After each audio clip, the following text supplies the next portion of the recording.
오늘은요, 북한에 관해서 세 번째 시간입니다. 세 번째로 북한에 관해서, 이야기해 보도록 하겠습니다. 소주제는요, 통일이 되어야 하는 이유? 뭐 이렇게 잡아봤어요. 일단, 여러분들, 뭐, 동영상도 많고 지금 많잖아요. 뭐, 북한과 한국이, 뭐, 한국과 남한과 북한이 통일이 되어야 된다. 그러면서 뭐, 첫 번째는 한국에 뭐 취업난이 많다는 둥, 뭐 두 번째는 이제 한국이 개발할 데가 없어서 다 개발이 되었기 때문에 뭐 새로 지은 걸 다시 부시고 지을 수 없으니까 개발할 데가 없기 때문에. 그리고 뭐 세 번째는 북한의 시설들이 노후가 되어서 다 갈아줘야 되고, 네 번째는 북한에 묻힌 자원들 어마어마한데 그거를 중국이 뭐 빼앗기 전에 우리가 취해서 뭐 개발하자, 뭐 여러 가지 얘기들을 해요. 근데 이런 것들은 이제 세상에서 하는 얘기죠, 그죠? 세상에서 하는 얘기고, 뭐 예수님을 믿는 사람들도 이런 부분에 대해서 얘기를 하는 것 같아요. 근데 이제 저는 어, 예수 믿는 우리들은 좀 더 이렇게 다른 시각에서 접근을 해야 하는 게 맞다라고 봅니다. 우선 제가 이 얘기부터 시작을 해볼게요. 실제로 제게 있었던 일이거든요. 이거는 몇 년 전에, 한 2년 전, 3년 전 그때 있었던 일인 것 같아요. 일단 제가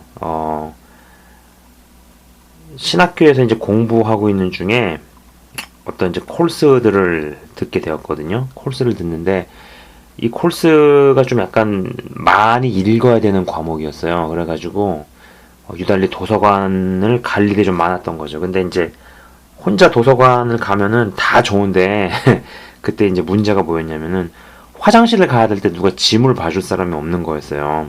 좀 짐을 지켜줘야 되고 그러잖아요. 게다가 이제 제가 주로 이용했던 그 도서관이 좀 도둑이 많거든요. 근데 CCTV가 없어요. 그러니까 물건을 털리거나 뺏기면은 도둑을 맞으면 어떻게 뭐 찾을 수가 없는 거예요. 그래가지고 짐 지켜줄 사람이 필요해서 제가 이제 스터디 파트너를 구하는 거를 이제 인터넷 게시판에다가 올린 적이 있었어요. 예. 그래서 이제 뭐 사람들이 많이 그 사용을 하는 뭐 연수생이나 유학생들, 또 그리고 또 이민자들도 많이 그 접속을 하는 그 사이트에 제가 이제 글을 올렸죠. 공부 같이 할 사람을 찾습니다. 그래서 이제 그때는 이제 두 명한테서 연락이 온 거예요. 근데 이제 어찌어찌 해가지고 한 명하고 연락이 돼서 이제 만나기로 한 거죠. 예. 그래서 이제 그 아이를 이제 지금부터 K 양이라고 할게요. 예. 제가 신분을 밝히거나 이야기할 수 없으니까. 그래서 이제 K 양을 이제 만나기로 약속을 해서 도서관에서 만났어요. 만났더니 이제 아주 어린 앳된 애를 만나게 된 거예요. 근데 이 친구가 이제 딱 만나가지고 처음부터 이런 얘기를 하는 거예요. 친구들과 같이 한국을 떠나가지고 어학연수를 오기로 이제 자기들끼리 의기투합을 했나 봐요. 그래서 뭐 한국에서 이제 돈을 벌어가지고 이제 여기 캐나다에 와서 같이 이제 방 렌트를 해가지고 연수 생활을 시작을 했는데, 이제 이 K 양은 잘해보려고 하는 마음이 있었죠. 뭐 영어도 열심히 공부해보려고 하고 뭐 하는 마음이 있었는데, 이제 자신과는 달리 그 같이 온 친구들은 이제 맨날 늦게 술 먹고 들어오고 막 이제 생활이 엉망이 되고, 그래가지고 결국은 친구들끼리 다툼이 잦아져가지고 결국 이 K 양은 집을 나온 거죠. 그 집을 나오기 시작한 거예요. 예, 나온 거예요. 그래서 이제 그 이야기부터 시작을 해가지고 쭉 얘기를 하다가 본인이 북한을 탈북한 탈북자라는 얘기를 한 거예요. 그래서 이제 그날 제가 그 얘기를 듣다가 너무 좀 어이가 없기도 하고 기가 막히기도 해가지고, 어쨌거나 그 친구를 이제 잘 달래주면서 일단 그날은 이제 기도를 해줬어요. 제가 어떻게 얘기를 해가지고. 그래서 이제 점점 그 친구랑 같이 뭐 공부하러 갈 때 저는 짐 봐줄 사람이 필요하고 그랬었으니까, 그래서 이제 점점 알아가면서 좀 이제 가까워지고 좀 친해지기 시작하니까 이제 이 친구가 이제 자신의 이야기들을 하는 거였어요. 그래서 어떤 얘기들을 해주냐면은 이제 중국과 무역을 크게 하던 어머니하고 전문 직업이 있었던 아버지 밑에서 이 친구가 이제 이 K양이 태어났는데 평양에 살았더라고요. 평양에서. 그러니까는 뭐 북한에서는 굉장히 좋은 집안이었던 거죠. 그죠? 근데 이 얘기를 가만히 들어보니까는 이 어머니가 중국 미국하고 무역을 크게 하고 막 보따리 장수 이런 걸 했었는데 굉장히 시각이 트인 사람이고 굉장히 똑똑한 사람이었더라 이거죠. 예. 그래가지고 이 어머니가 막 한국 영화나 CD, 드라마 이런 것들을 막 가지고 온 거예요. 몰래 갖고 와서 이 친구가 그런 것들을 어릴 때부터 접한 거죠. 그리고 이제 이 친구 얘기로는 평양 아파트에서 살았는데 평양에 아파트 살았는데 아파트에서 이제 이 한국 드라마나 영화나 뭐 CD 이런 걸 돌려보는 모임이 있었다 그러더라고요. 자기의 말로는 뭐 칠공준이 어쩌냐면서 7명이 모여가지고 한 집에서 뭐 먹을 거 먹으면서 그렇게 보는 모임이 있었다 이런 얘기를 하더라고요. 그러다가 이제 이 친구가 김일성 대학을 들어간 거예요. 김일성 대학을 들어가서 1학년 정도를 다니는 중에 어머니하고 같이 강을 건넌 거죠. 북한을 탈출하기 위해서 강을 건너다가 어머니는 잡혔어요. 어머니는 잡혔어요. 예. 그리고 이제 혼자만 이제 북한 국경 그 접경 지역에 그 중국 있잖아요. 이제 북한하고 중국의 그 접경 지역에서 이제 중국으로 넘어와가지고 그 접경 지역에 어떤 그 선교사님이 있는 그곳에서 있었나 보더라고요. 그곳에서 있다가 몇 번의 위기를 거쳐가지고 한국으로 들어간 거죠. 예. 한국으로 들어가서 한국에 들어가게 되면 이제 국정원에서 뭐 이게 신분 조사 같은 걸 받는가 보더라고요. 그래서 국정원에서 조사를 받고 그 다음에 이제 하나원이라는 곳에 입소를 해가지고 뭐 이제 뭐 그런 교육도 받고 뭐 그랬던 것 같아요. 근데 이제 이 친구가 그래요. 하나원에게 들어갔을 때 자기처럼 고아 같이 돼버린 애들이 4명이었다 그러더라고요. 이 친구도 고아죠. 엄마랑 자기랑 강 건너다가 엄마는 잡혔으니까 자기도 뭐 고아나 다름없는 거고 다른 친구들도 이제 자기같이 그런 고아 같은 애들 3명 그래도 본인까지 해가지고 4명이었는데 그 친구가 이제 무슨 얘기를 하냐면 그 중에 이제 자기 빼고 그 3명은 지금 술집에서 일한다고 그런 얘기를 했었거든요. 그러고 나가지고 이 친구가 검정고시 같은 거 준비하고 그래가지고 뭐 낮에는 무슨 파리바게뜨라든지 아니면은 뭐 세븐일레븐 이런 데서 알바 뛰면서 그래서 서울 시내 소재 대학 여대를 들어갔어요. 여대를 들어가가지고 그리고 또 이제 임대 아파트가 나오니까 그 임대 아파트 살면서 임대 아파트 생활비는 자기가 일해서 벌고 그리고 뭐 필요한 비용도 벌고 그리고 공부를 굉장히 잘 했더라고 악착같이. 그래서 뭐 지원금도 받고 장학금도 받고 이렇게 생활을 한 거예요. 근데 이 친구가 이때 무슨 얘기를 해주냐면은 탈북한 사람들이 힘들어하는 것 중에 하나가 뭐냐면은 북한은 공산주의잖아요.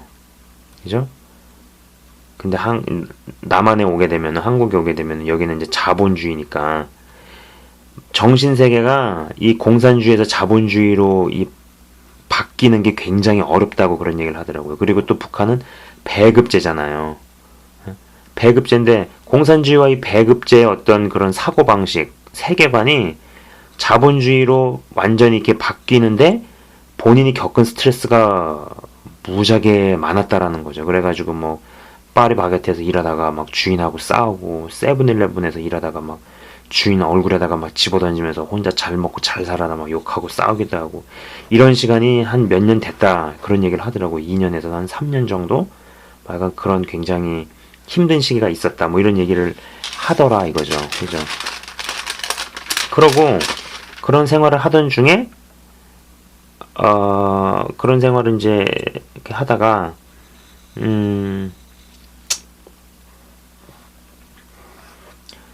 탈북을 해도 이제 이런 얘기를 하면서 제가 이제 그런 질문을 했었던 것 같아요. 예. 탈북을 해도 이제 깡촌 출신하고 평양 출신이 좀 약간 적응력에서 차이가 확연하게 나는 게 아닌가. 그렇죠. 이런 얘기를 했더니 이 친구가 무슨 얘기를 하냐면은 엄마가 그 옛날에 이제 갖다 준 뭐 한국 영화 드라마 CD 이런 것들을 많이 보고 그랬었잖아요. 근데 그런 것들이 그래도 그나마 한국에서 적응을 할 때 많이 도움이 되더라라는 얘기를 하는 거죠. 그럼 그 얘기는 뒤집어서 얘기하면은 탈북을 했어도 진짜 평양에서의 아니 그 북한에서 깡촌 출신이나 아주 시골 출신들은 더 어려움을 많이 겪겠죠. 예. 어려움을 겪다가 적응을 못하게 되는 경우도 있고 탈북은 했지만 여전히 정착하지 못하고 그냥 뭐 바람에 나는 겨같이 그냥 살게 되는 이런 애들도 굉장히 많다라는 거죠. 예. 예. 그랬더니 K양이 이제 K양을 이렇게 제가 보면서 또 그리고 이제 제가 나름대로 관찰 또 이곳에 있으면서 여러 탈북자들을 많이 만나보면서 제가 나름대로 어떤 내렸던 결론 같은 것들이 뭐였냐면은 일단 탈북자 멘탈은 이게 사선을 넘어본 경험이 있어가지고 우리의 생각하고 굉장히 달라요. 목숨을 걸어본 적들이 있기 때문에 그게 이제 뭐 남녀노소든 애어른이든 나이가 어리든 많든 이런 거랑 상관이 없이 굉장히 어떤 다른 멘탈이 있어요. 예. 그리고 이제 이 친구도 이 캐나다에 왔을 때 그랬던 거죠. 그러니까 한국에서 자신이 생활하던 그 임대 아파트를 다른 사람한테 렌트를 주고 그 다음에 학교는 휴학을 하고 이제 캐나다에 와서는 자신의 본명 이거 근데 H로 시작하는 성씨였어요. 자신의 본명을 가지고 생활하면서 또 그 이름으로 난민 신청을 한 거죠. 예. 난민 신청을 해가지고 한국에서 받는 지원금도 계속 받으면서 임대 아파트는 누구한테 딴 사람한테 렌트를 주고 그리고 여기서는 캐나다에서 난민 신청을 한 거예요. 예. 근데 지금 이런 어떤 이중적 편법들이 이제는 캐나다 정부에 많이 알려져가지고 탈북을 해도 캐나다에서 영주권을 받는 게 이제 거의 불가능해졌다라고 거의 불가능해졌어요. 근데 적어도 2년 전, 3년 전만 해도 이런 편법들이 많이 통했다라는 거죠. 근데 이제 그러나 이 친구가 이곳에서 적응하는 게 또 만만치 않은 거라고 판단을 했던 것 같아요. 그래서 다시 한국으로 돌아가더라고요. 그러니까 북한을 탈출해가지고 한국에서 적응을 하는데 엄청나게 고통을 겪으면서 기껏 이제 공산주의와 배급으로 직조된 그 머릿속의 사고방식과 이런 거를 자본주의로 바꾸는데 오래 걸렸는데 또 한국을 해서 캐나다를 와가지고는 또 어떤 이민의 환경이라는 애들 다른 환경이 기다리고 있잖아요. 여기서 이 친구가 엄두가 안 났던 것 같아요. 그래가지고 이제 직접 이제 그래서 한국으로 돌아가게 됐었죠. 예. 그래서 K양 이후에 몇몇 탈북자들을 제가 실제적으로 직접 만나보고 나서 최종적으로 내린 결과는 뭐냐면은 일단 같은 말 쓰는 외국인. 예. 같은 말을 쓰는데 외국인이에요, 외국인. 그리고 두 번째는 가장 열악한 환경에서 살아남을 수 있는 극강의 적응력을 지닌 사람들이에요. 예. 이런 얘기를 해볼게요. 예를 들면은 제가 탈북자 출신들 중에서 한 명도 보지 못한 사람이 누구냐면 과식하는 사람이에요. 많이 먹는 사람이 없어요. 그 사람들은 그 신체 장기 위장이 많은 음식을 받아들일 수 없도록 세팅이 이미 돼버렸어요. 아마 북한에서 과식할 수 있는 사람은 김정은 한 명밖에 없을 겁니다. 극소량의 음식만 먹고도 생존이 가능하도록 이미 설정이 되어버렸다는 얘기죠. 근데 이제 이게 굉장히 중요한 요소가 뭐냐면은 보세요. 앞으로 점점 식료품 값이나 쌀 값은 점점 오를 수밖에 없어요. 그죠? 자연재해라든지 여러 가지 요인들로 인해 가지고 곡물값이나 식료품 값은 점점 오를 수밖에 없습니다. 그죠? 그리고 아무리 선교에 대한 열정이 뛰어나도 잘 사는 나라 출신들은 최빈국 국가의 로컬 피플들과 맞춰주는 게 한계가 있어요.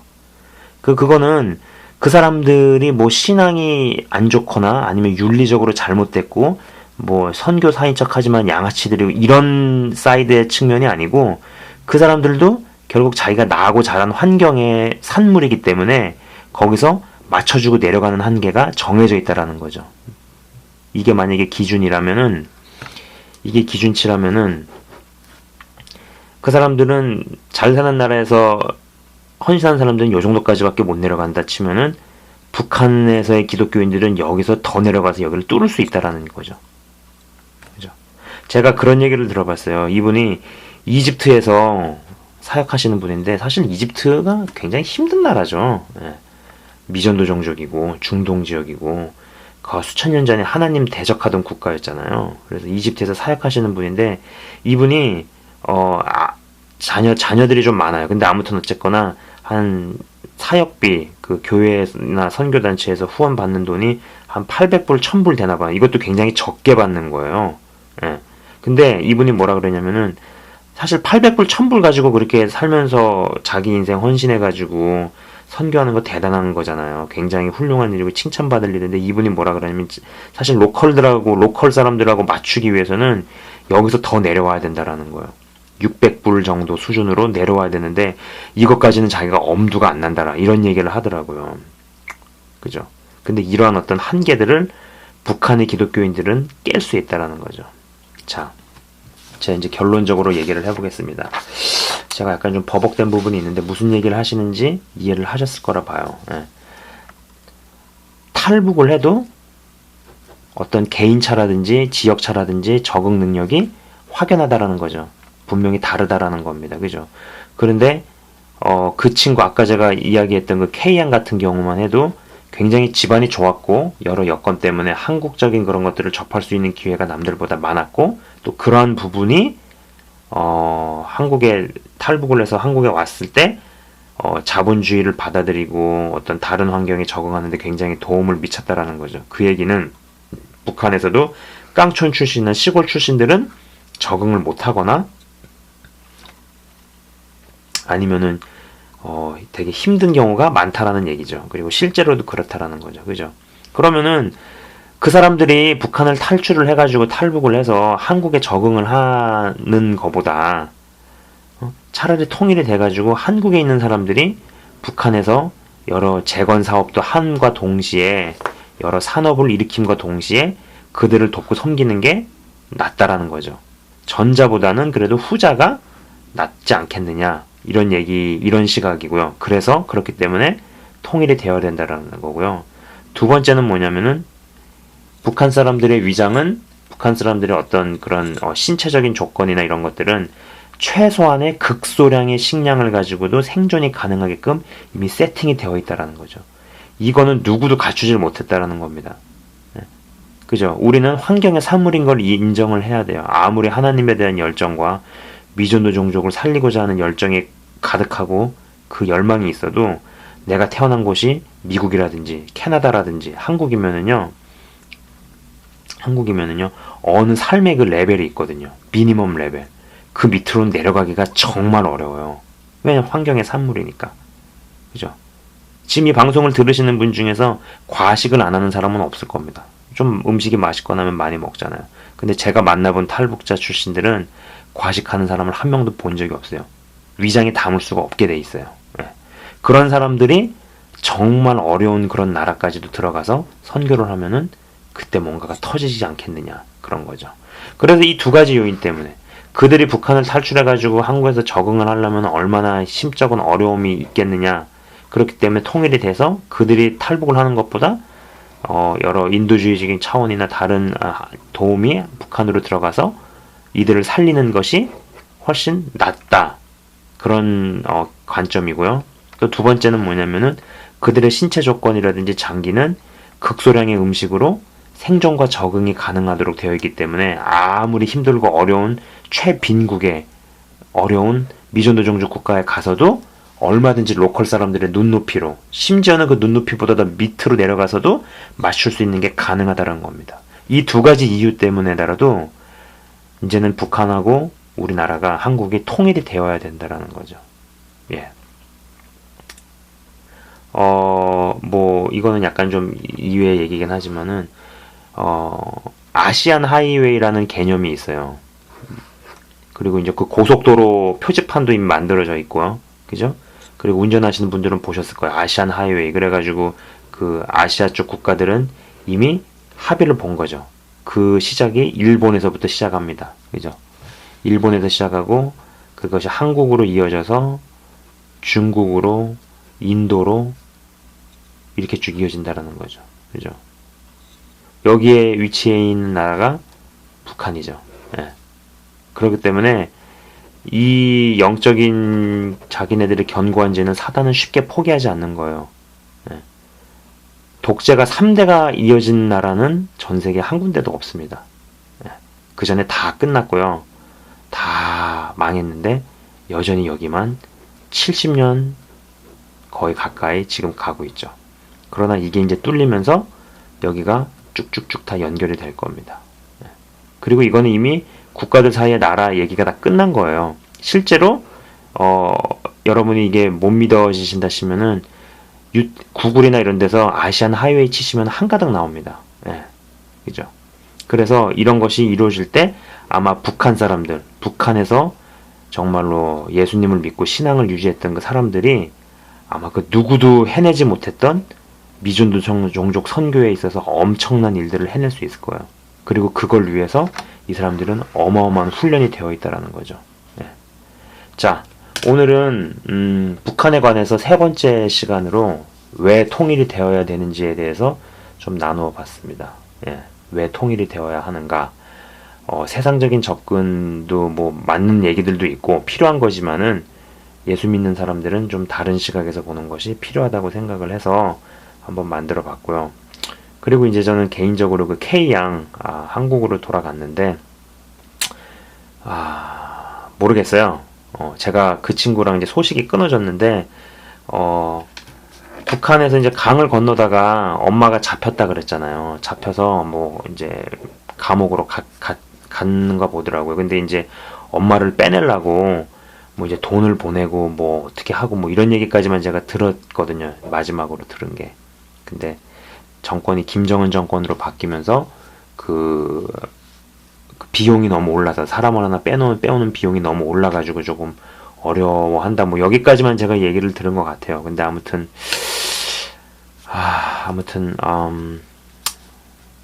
참 안타까운 이야기들이죠. 아무튼 이 방송을 이제 보시는 분들도 그런 것들을 좀 기억을 하시고 우리가 이제 북한이 열리는 것을 위해서 여러분들 같이 기도하시고 준비하셨으면 좋겠습니다. 네, 이상으로 마치도록 하겠습니다.